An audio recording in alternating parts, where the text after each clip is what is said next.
lahir dari pasangan Mahyunil dan Erlis 20 tahun lalu. Di sebuah senja nan pilu. Kemudian ia tumbuh menjadi gadis yang lembut. Lembut seperti senja yang memeluk segala kelelahan. Bibir nan tipis dengan senyum yang meneduhkan itu membuatnya menjadi perempuan yang disenangi. Siapapun yang bertemu dengannya akan merasa mudah untuk merasa hangat. Hangat dengan sikap dan parasnya. Nara Senja, nama itu pemberian neneknya. Kepada Erlis, perempuan tua itu menitipkan pesan, kelak jika cucunya lahir, berilah ia nama Nara, tambahkanlah dengan waktu lahirnya. Jadilah, Nara Senja, ia lahir seminggu setelah neneknya meninggal. Udara di rumah mereka masih terasa pedih, tangis Nara pecah.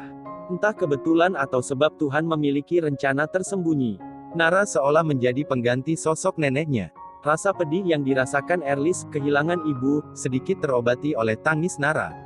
Meski ibu memang tidak bisa tergantikan oleh siapapun. Bagi Erlis, kehadiran Nara, bisa membuat hatinya sedikit terobati. Ia belajar mengerti, bahwa setiap yang pergi memang akan selalu digantikan oleh setiap yang datang. Begitulah sejatinya kehidupan. Perputaran dan pertukaran adalah hal yang abadi. Meski kenangan tidak akan mudah digantikan oleh apapun, oleh siapapun. Kenangan adalah pengikat untuk mendatangkan pengingat. Kita pernah berada di satu titik. Mungkin bahagia atau duka. Kita menikmati atau tidak. Proses itu pernah kita lewati. Kita harus mengikhlaskan Amak. Agar dia bisa tenang di alam sana. Mahyunil menenangkan istrinya. Ia mencium lembut kening bayi mungil itu. 3 anak mereka yang lain, terlihat memerhatikan kedua orang tua mereka yang sedang dipenuhi pikiran masing-masing. Bu, adik kecil pipis, ucap Neni, anak pertama. Ayah mereka segera mengganti popok Nara. 3 kakak perempuan Nara, sudah masuk SD. Jarak lahir ketiga kakak perempuannya itu, hanya selang 1 tahun. Neni anak pertama kelas 4 SD, adiknya, Nisa kelas 3 SD, Nesti kelas 2 SD. Nara lah anak paling bungsu dengan jarak lahir agak lama dengan yang lain. Nara berbeda 7 tahun dengan Nesti. 7 tahun berlalu, Mahyunil memutuskan untuk pindah dari kampung kecil istrinya. Sebuah desa yang terletak di pedalaman Kabupaten Agam. Membawa anak-anak mereka untuk pindah ke Padang. Bukan untuk melupakan kenangan dan rasa sedih, namun demi kebaikan pendidikan anak-anak mereka. Sebagai istri yang penurut, Erlis hanya mengikuti kemauan suaminya. Sebagai istri yang patuh, ia memang selalu percaya pada apapun yang dipilih suaminya. Demi anak-anak mereka, Erlis meninggalkan rumah warisan orang tuanya. Meninggalkan rumah penuh kenangan masa kecilnya. Kepindahan mereka bukan tanpa alasan lain. Selain demi pendidikan anak-anak mereka, Mahyunil juga memang sudah bekerja di Padang. Kampung nan jauh di Malalak, sebuah desa kecil di Kabupaten Agam itu, membuatnya hanya pulang sekali sebulan. Mereka membeli rumah di kompleks perumahan yang kebetulan sama dengan orang tua Kevin. Begitulah awal mula pertemuan Nara dan Kevin. Masuk ke sekolah yang sama membuat Nara dan Kevin bersahabat. Sedari kecil mereka memang sering bersama. Kakak Nara yang lebih tua, sekolah di sekolah yang berbeda menjadikan Nara memang tidak punya teman dekat selain Kevin. Hingga pada saat ini, Nara telah kuliah, kakak-kakaknya sudah memilih hidup masing-masing. Mereka telah berkeluarga, dan hidup dengan keluarga mereka. Rumah mereka kini hanya ditinggali oleh ayah, ibu, dan Nara. Menjadi anak bungsu membuat Nara sedikit lebih dimanjakan oleh orang tuanya. Ibunya membebaskan Nara memilih kegiatan apapun yang ingin ia dalami. Termasuk bergabung di sanggar tari. Baginya, kebahagiaan anaknya memang tidak bisa digantikan dengan hal apapun. Apalagi sejak 3 anak perempuan lain sudah menikah, ibu Nara merasa rumah mereka semakin sepi. Kesepian orang tua selalu datang dengan kepergian satu persatu anak-anak mereka dari rumah. Pergi mencari kehidupan dan mendirikan rumah sendiri. Nara lah satu-satunya anak yang masih meramaikan rumah. Dengan adanya Nara di hari tua mereka, Erlis dan Mahyunil masih bisa merasa bahagia. Setidaknya mereka sudah bisa membesarkan anak-anak mereka, menjemput bahagianya masing-masing. Tak jarang, Kevin datang ke rumah Nara untuk menjemput Nara bermain kala sore, atau sekadar menanyakan tugas-tugas yang saban hari harus mereka selesaikan. Ibu Nara mengenal baik Kevin, sejak kecil Kevin memang menjadi anak yang sopan. Meski sikapnya membuat Erlis percaya, anak perempuannya aman bersahabat dengan Kevin. Tidak jarang bila ada kegiatan kampus yang dilaksanakan malam hari, Erlis meminta tolong kepada Kevin untuk menemani Nara. menjaga anak perempuan paling bungsu itu. Saat ayah Nara telat menjemput anak gadisnya itu, Kevin selalu menunggui Nara sampai jemputan datang. "Kamu mau sampai kapan sendirian begini?" tanya Nara. "Sendiri. Aku kan berdua sama kamu," jawab Kevin. "Vin, maksud aku, kamu nggak mau buka hati buat perempuan yang selama ini ngedekatin kamu?" Tangan Nara menggenggam erat tangan Kevin.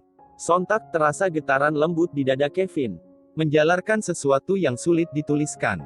Setiap kali Nara menyentuh tangannya, setiap kali getar itu tiba, dan pada waktu bersamaan Kevin selalu menyembunyikan semua itu. Agar ia tidak pernah ketahuan, kalau saja ia sedang menyimpan rasa. Aku apa? Aku mau fokus kuliah dulu. Aku mau fokus sama komunitas dulu." Nara memotong pembicaraan Kevin. Alasan klise yang sudah entah berapa kali ia dengar dari lelaki berkulit bersih itu. "Andai kamu bisa membaca apa yang tak pernah bisa kujelaskan. Andai aku tidak setakut ini kehilanganmu. Pasti kamu tahu kenapa sampai saat ini aku masih ingin fokus kuliah, fokus pada komunitas, fokus pada hal-hal yang membuatku tetap bisa terlihat kuat. Semua itu kulakukan untuk tetap mencintaimu. Meski perasaan jatuh cinta sendiri, seringkali membuat aku merasa serba salah sendiri." Kevin membatin menatap lembut mata Nara.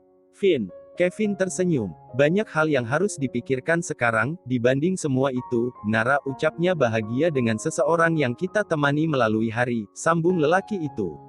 Nara hanya menggeleng pelan. Ia hanya ingin sahabatnya itu tidak merasa kesepian. Ia ingin Kevin ada yang memerhatikan. Melebihi apa yang bisa ia berikan sebagai sahabat. Namun, sepertinya Kevin memang tidak butuh apa yang seperti dipikirkan Nara. Tidak semua maksud dan tujuan baik kita bisa dipahami dan diterima orang lain. Bahkan oleh sahabat kita sendiri. Sebab mereka juga punya pandangan dan prinsip hidup, yang mungkin kita juga tidak tahu dan tidak bisa memahami. Meski kita sahabat, bukan berarti kita harus terlibat semua sisi hidup sahabat kita. Ada bagian-bagian yang memang harus kita hormati. Perkara apa yang dia pilih dan jalani misalnya. Termasuk urusan asmara. Sebagai sahabat, Nara paham semua itu. Terkadang apa yang diberikan sahabat bisa melebihi apa yang diberikan pasangan. Namun ada beberapa hal yang tidak bisa didapatkan dari sahabat, dan hanya pasangan yang bisa memberikan. Memikirkan hal hidup berdua, tentang masa depan yang panjang. Yang melebihi mimpi-mimpi tentang hal yang diburu, misalnya. Gadis dengan tatapan yang menenangkan. Bola mata yang hitam dan alis mata yang rapi itu menikmati es krim yang ada di tangannya. Kevin juga ikut menikmati es krim. Demi Nara, ia menyukai es krim. Ia menyukai apa saja yang disukai Nara. Meski harus belajar keras menimbulkan rasa suka itu. Namanya juga orang jatuh cinta. Seperti orang jatuh cinta lainnya. Orang jatuh cinta akan selalu berusaha terlihat sama dengan orang yang dia cintai. Hanya untuk membuat orang yang dicintai bahagia. Suasana kembali diam dalam sore yang tenang itu. Namun, ada suara hati yang tidak pernah berhenti bicara. Tidak pernah berhenti mengira-ngira. Tidak henti merapalkan harap dan doa. Kelak, ia bisa mencintai Nara lebih dari sahabat. Kelak agar ia bisa menemani Nara menghabiskan hari, dalam gersang mentari pun dalam deras hujan. Kevin memikirkan Nara didatangi kenangan yang berbeda. Perempuan itu memikirkan Arman. Lelaki yang meninggalkan Nara tanpa alasan. Pergi begitu saja, tanpa ada pesan.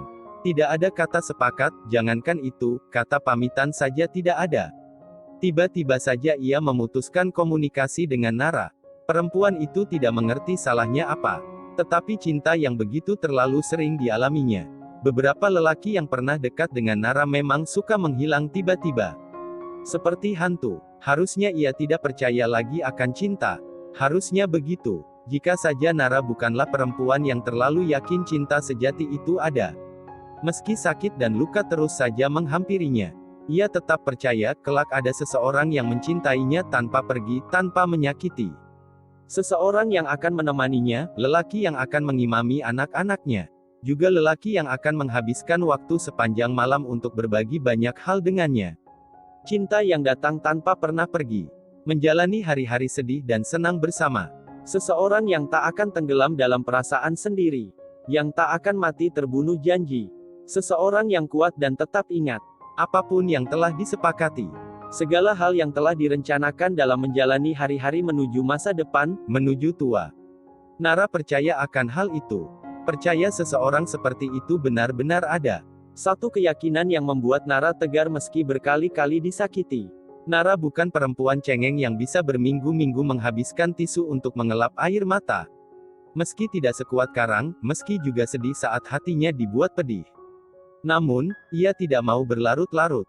Bagi Nara, ketika seseorang meninggalkannya berarti seseorang itu memang tidak layak untuk mendapatkan cintanya.